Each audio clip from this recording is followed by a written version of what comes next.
It's a little cold today, so I'm here with a sheet tacked up in my living room and a heater on. And when I say it's a little cold, I mean it's been blistering cold for a week now.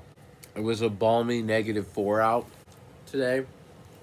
First things first, I'm sorry if my voice pisses you off. I'm sick. I'm very thankful that the illness I caught was some congestive thing in my sinuses and not one of the other four viruses going around right now: the flu, coronavirus, RSV, and norovirus.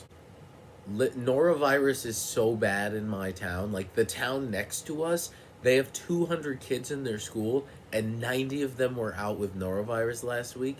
The town on the other side of us had to shut down their school because it's so bad. Norovirus is a vomiting and shitting disease, so it's like not fun. I'm tired and I want to do an entertaining video that doesn't require me to move.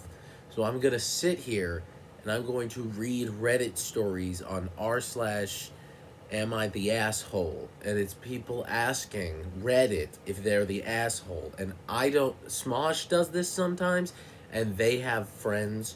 I don't have those. At least not friends that want to do this with me. You're going to get my opinion, and I hope that's enough. And if you want to share your opinion, you may. Am I the asshole for not explicitly stating that my punch is non-alcoholic? I, 25 female, recently attended a potluck-style work party and brought punch, which has since caused a problem between myself and another coworker, 42 female, who we'll call Sandy. I volunteered to make a punch that I brought to previous work events that everyone said they enjoyed, as well as some fruit to go with it. This was a casual party with alcohol present, but since I did have some coworkers who don't drink, I didn't add any alcohol to this punch and figured that if people really wanted some, they'd just add it themselves. Fast forward a couple hours and Sandy is getting louder and more dramatic and is stumbling around the party. I didn't think much of it and figured she brought her own drinks or was adding some of the host's alcohol that was put out into something else. She suddenly fell off the chair she was sitting on and made a big show, saying that it was because she was so drunk. She then asked me in front of the rest of our coworkers what it was that I put in the punch. I was confused and told her that what was in it. It was just ginger ale, 7-Up, orange juice, and a can of juice concentrate. She wanted to know what alcohol I put in it because she'd been drinking it all night and is really feeling it. I told her I didn't put any alcohol in it and asked if maybe someone else had spiked the punch bowl. Nobody said they added anything, and one of my coworkers who doesn't drink said that they'd also been drinking the punch all evening and was still completely sober. I also would like to clarify that I understood how context can matter. Like, if everyone was really drunk, then that can make even a sober person feel like they're loaded, but that definitely was not the vibe. Sandy was the only person acting drunk. She then got really quiet and went by herself to the bathroom. The rest of my coworkers and I exchanged some awkward glances and tried to laugh it off.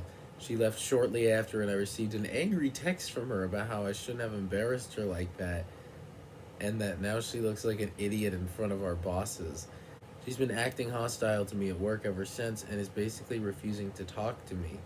I didn't think I did anything wrong, and most of my coworkers agree with me, but some say that I should have just let her go on thinking that the punch was alcoholic to save her the embarrassment, and I'm wondering now if I'm in the wrong. Am I the asshole? I don't go to parties. I don't drink. I'm 17. I don't do that. I don't want to drink. So my perception of alcohol is, I guess, different than some people's. I don't find it fun.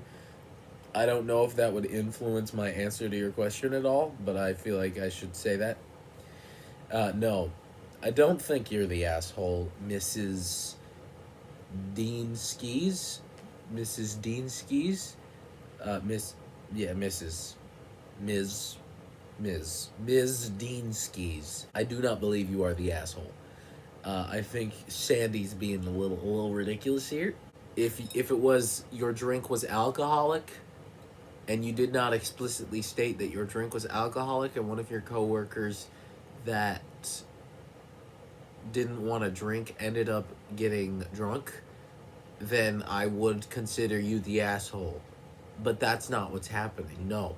You made some fruit juice and someone thought it was spiked and acted dumb on their terms, not yours.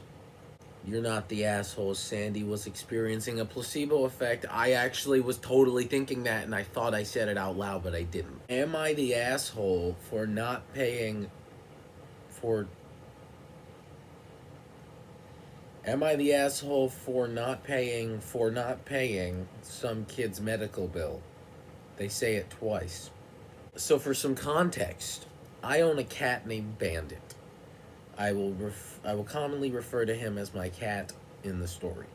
And I take Bandit on walks, and he has a phone number on his harness in case he gets out. Now here's the story. I was on a walk with my cat, and a kid and his mom walked up to us. And the kid asked if he could pet Bandit. I said no, as Bandit's claws were rather long and I did not know how he would react.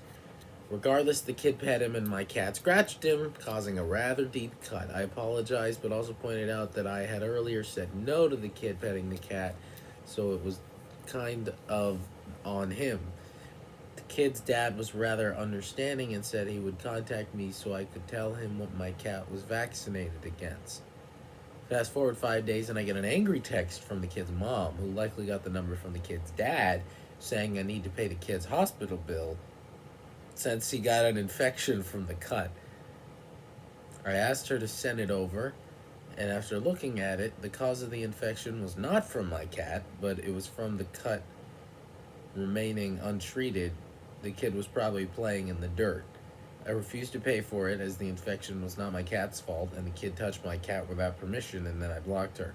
I do feel bad on one hand, as Bandit scratching the kid led to the infection, but on the other hand, it was not Bandit's fault, as he was not the root cause of the infection. Am I the asshole in this situation? No, you are not the asshole. The cat, you said no, so I agree, it's kind of on the kid. On top of that, the wound was not treated, so that's also not your fault or the cat's fault. And no, you're not the asshole. It's not your fault that that kid has an infection. Am I the asshole for asking my boyfriend for more time? Me, 20 female, and my boyfriend, 20 male, have been dating for 6 months and study in the same class at university. Our biggest issue is the lack of alone time. My mom is chill about him, but his parents don't know about us, are strict with curfew, and need him home ASAP. We used to squeeze in time after college, sometimes at my place or his, but even then it was rare, maybe 4 times a month if we were lucky. Now in our last semester we had to finish our research projects. His professor is demanding, so he spends nearly all day in the lab, while mine is more relaxed. Our schedule is packed, 9 to 5 classes most days. So even though it hurts not seeing him much, I don't complain.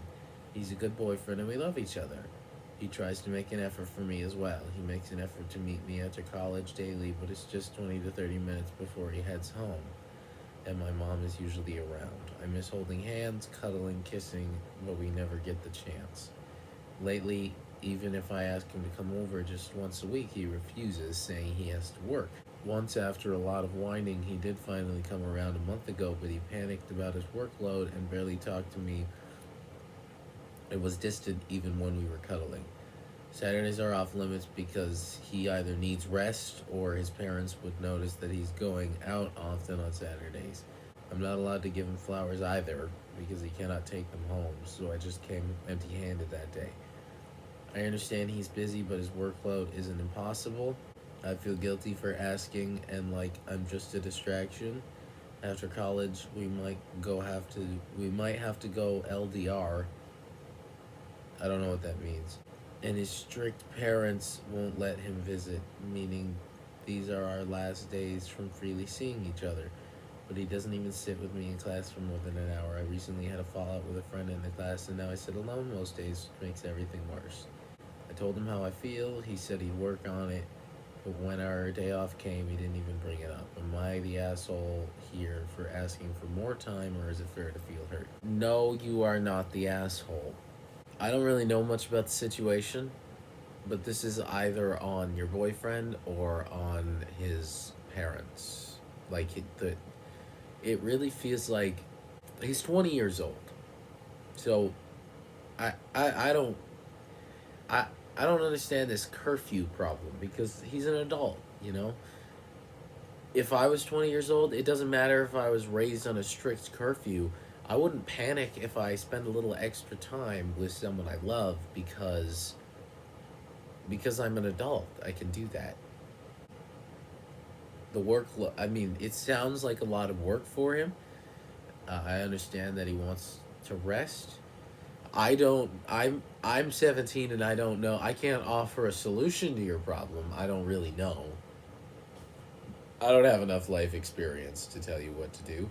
But I just feel like your boyfriend's battling some, childhood traditions that can be broken now because he's an adult. And I feel like once those are broken, you guys will be happy together. Am I the Aster for Aster? Am I the Aster? Am I the asshole for telling my sister her dream is unrealistic? My 24 female sister. Oh, so it's weirdly written. The author is saying that they are a 24-year-old female and their sister is a 20-year-old female. My sister is lovely, but she always has been too ambitious. She has this crazy idea where she wants to keep getting degrees in different fields throughout her life. I guess she's like this because our dad always said that no one can take knowledge from you.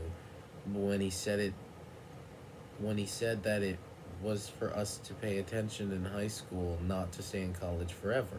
She is finishing her technology degree this year. She already wants to get into accounting next year. We were talking about the future, and she brought up again the topic that it would be a dream to be highly educated and stuff. I decided that it was time for me to be a good big sister and told her sincerely that I thought it was a cute dream. She should be realistic and accept that it probably was not going to happen. It's time to grow up and accept that if she wants to be somebody in life, she will have to at some point prioritize her career, and she can't freeze herself at 20 forever for it to be feasible for her to always be studying. She got kind of sad and told me that I didn't have to be so harsh about it and that she thought it was perfectly realistic. I said that she could do whatever she wanted but would come crawling back when she realized that she was wasting all of her money chasing an impossible dream. Now things have been tense. She talks to me but never about her plans or things she likes.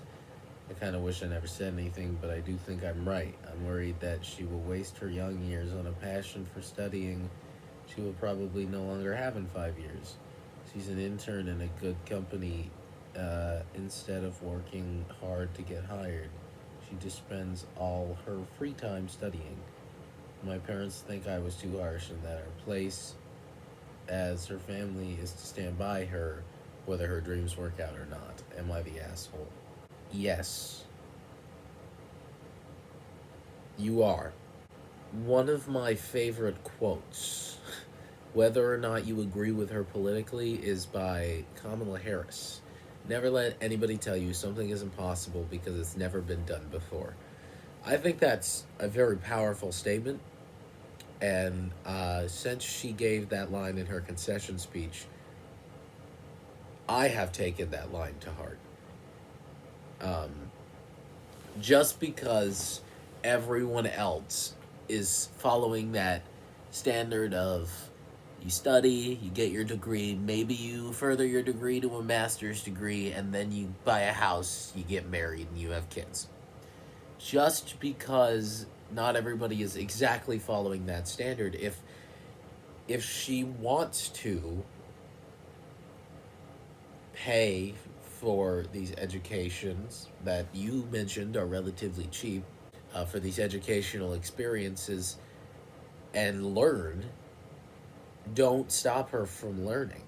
I feel like a lot of the tone of what you said sounds pretentious. It sounds like you just it sounds like you weren't telling your sister, hey, I think you should reconsider this. This feels like an unrealistic goal. You were telling her that her dream was cute and that she should probably accept it wasn't going to happen. It's time that if she wants to grow up and accept that she wants to be somebody, she'll have to prioritize her career. That is, your sister can do whatever she wants. She's an adult and she can pave her own path. And if you don't agree with the path she wants to pave, shut up. You are the asshole. Actually, something like this happened to me my freshman year of high school. I told my friends, at the time, that I wanted to study musical performance when I went to college, and they just essentially laughed at me and kind of shit on me. It didn't get to me, but it did kind of make me realize that they don't actually care, and that just because my career seemed, out there and unrealistic, doesn't mean I'm gonna fail. I know it's out there. I know it's unrealistic. I know I'm I'm statistically um, set up to fail, but I want to go into political science, and I don't really care what field I go into. I will give it my best, and I won't fail. So if your sister wants to break societal norms and do something unique, I say, you go, girl. So thank you for watching. If you like this video, please consider subscribing. I just hit 1,000 subscribers. Why not get more? Um, I make content like this all the time. And if you liked it, I would appreciate you subscribing if you want. And as always, I'll see you in the next video. Peace.